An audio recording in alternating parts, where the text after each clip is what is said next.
Welcome to today's edition of the show podcast. The Solar Opposites have returned to Hulu and they've learned nothing.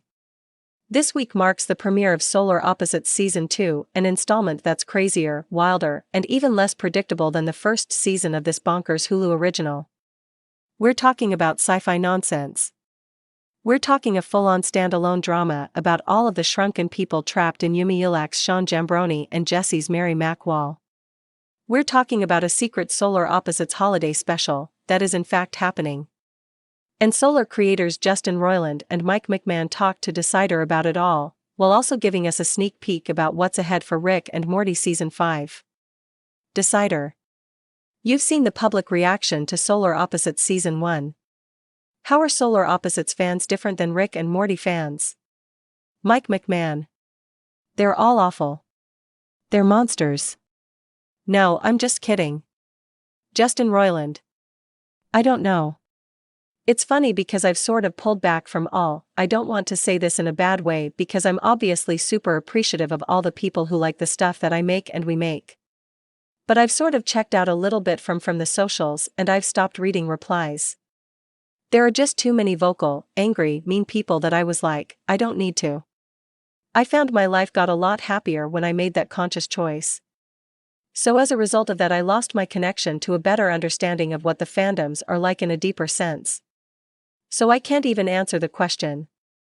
McMahan. I think from what I've seen with Rick and Morty, at this point, Solar fans are like Season 1 Rick and Morty fans. When we first made Rick and Morty we saw people would find Rick and Morty and they would want to share it with their friends. They'd be like, you've got to see this. This is fucking good. Now Rick and Morty is so invasive, so many people have told their friends to watch it that Rick and Morty's almost like, it's become this thing that's bigger than what it is. Everybody kind of knows about it. When the first Rick and Morty t-shirt was online that like a Redbubble person, like a portal-themed Rick and Morty shirt, I remember opening it up in the writer's room and being like, look at this. Can you imagine a Rick and Morty t-shirt? And now it's like saying, can you think of a SpongeBob toy?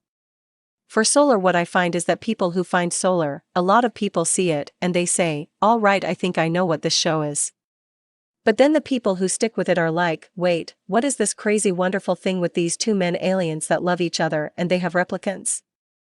It's impossible to describe if you don't know it.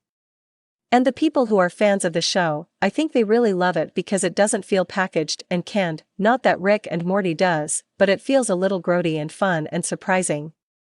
When I see on Tumblr especially, the art I see on Tumblr, people really love these characters. They really love them. Roiland. There's one artist in particular that I have seen that blows me away. I was thinking, oh, this would actually be a really good artist to do the comic. McMahan. I know who you're talking about. Roiland. They do art all the time. McMahan. Almost with pastels, right? Roiland. Yeah, it's pastel color but it's on model enough. It's really cool. One last thing I'll say about this is I think that any given group, there's going to be good, bad, and ugly in anything. Like everyone likes Oreos. But how are you drawing a line around that as a specific group? But for me I did a couple conventions way before pandemic. Just to see what it was like, I did a few. It was really incredible to meet so many fans in person. This was before Solar, so it was all Rick and Morty fans. Everyone was so kind and nice and just normal, you know what I mean? Just sweet. I left those experiences really feeling like the internet just skews reality, and I think it's making the human race go fucking insane right now. McMahan. But Solar Opposites fans on Twitter and Tumblr, they all seem so generous and pure of heart. Roiland. Don't forget what you just said. It was like that with Season 1. Because you're right, you're right. Season 1 of Rick and Morty, that's how it was, you know what I mean? If Solar gets big enough, you're going to have the good, the bad, the ugly, all of it. I also wanted to talk about the unlikely demise of Terry's favorite shot glass, which is the show's first episode completely about the wall. Where did the idea for a full drama wall saga come from?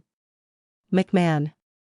Justin and I, when we originally developed the show, knew we wanted to check in with the wall, but we thought it would be on a broadcast network, not a streamer, and that we were going to have to sneak in wall episodes, like beg them to let us do them.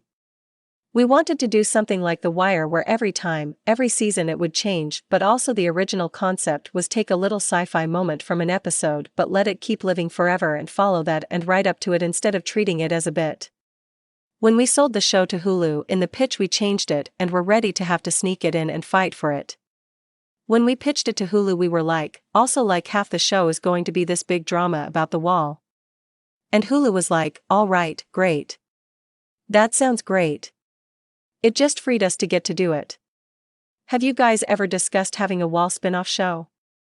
It could definitely stand on its own two legs. McMahan. Justin, what do you think? Would that work? Roiland. Mike has said this many times. It's like the peanut butter and the jelly. I feel like, for a certain number of fans, they probably would love that. But I think the wall is as special as it is because you got the alien stuff sitting next to it. There's something about it. They complement each other in such a special kind of awesome way. Obviously you do a full wall episode and it works, right?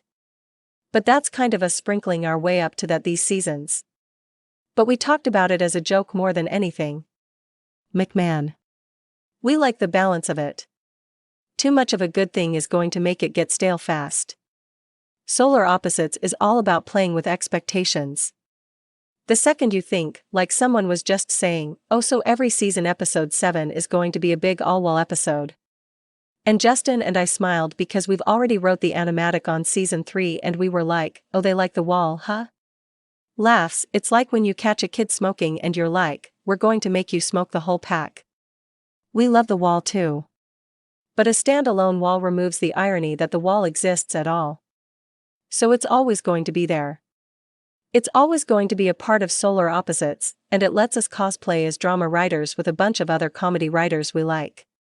We have a blast doing it.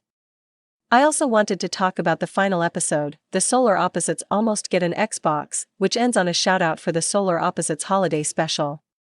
Is that actually happening? McMahan. Justin, how good is that episode? Roiland. It's really good. It's my favorite episode of season 2. It's happening, yeah. There's a sci-fi device that's important to the episode that I could see us doing a lot with down the road. It's a good, fucking funny premise. McMahan. The episode is done. It's done, but we're holding it until Christmas. Because it is a standalone Peanuts holiday special style holiday special, and it is so fucking funny. Roiland. It's for Jesus. It's for his birthday. McMahan. Truly Jesus would love it. No, I'm begging Hulu to advertise it, put it in between the Santa Claus and Rudolph or whatever they're going to be airing. It is so fucking funny and crazy and weird that I'm imagining a family sitting down to watch it and being like, children get out of the room immediately. Roiland. Cover your eyes. McMahan. But we had a blast. It was really like somebody made the mistake of hiring me, Justin, and Josh Beisel, my co-showrunner on Solar, really letting us make a Christmas special. But the funny secret is we wrote all 8 episodes of season 2 and I just called Marcy Proieto, our executive at Fox who covers animation, and I was like, I think I've got a holiday episode in me. Roiland. You just called them out of the blue and asked them for one extra episode? McMahan. She was like, episodes cost a lot of money. And I was like, let's just see if they'll go for it. And they were like, yeah, let's fucking do it.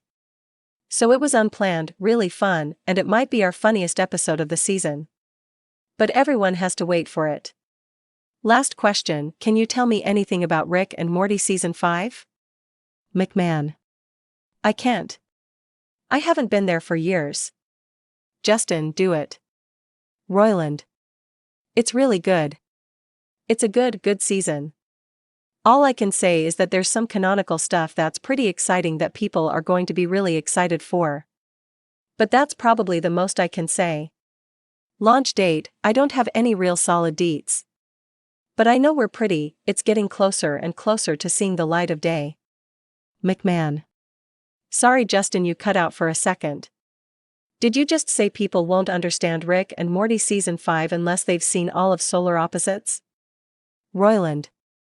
Yeah, you have to watch all of Solar to understand season 5. McMahan. But just to be